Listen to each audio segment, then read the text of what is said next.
pharmaceutical giant Johnson. The verdict of a Missouri Circuit Court followed an initial ruling, which awarded 22 women compensation before adding an additional $4.1 billion in punitive damages, the New York Times reported. The company, which plans to appeal the verdict, said it was deeply disappointed with the verdict. The payout stands to be the biggest in Johnson. The company has faced legal challenges on the same issue before, which it is still appealing or contesting. A court in California ruled on a similar case against the medical device and pharmaceutical company last year, calling on it to pay $417 million.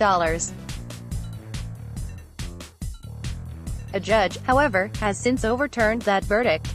The latest case is one of a string of legal claims that center on the alleged presence of asbestos in the talcum Johnson. Lawyers allege asbestos fibers and talc particles had been found in the ovarian tissues of many of the women they represented.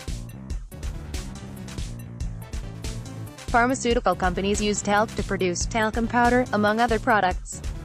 By itself, the naturally occurring mineral is not a known carcinogen, according to the Food and Drug Administration.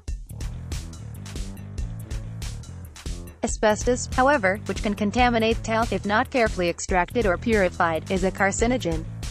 The links between asbestos and cancer have prompted studies into its use in myriad ways since the 1970s.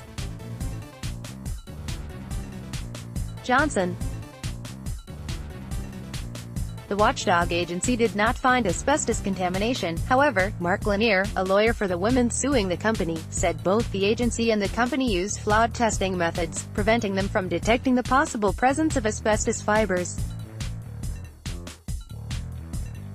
6 of the women have died, while one is undergoing chemotherapy and was physically unable to appear at the verdict this week, according to Lanier. Almost all the others attended the hearing with friends and relatives to applaud the decision.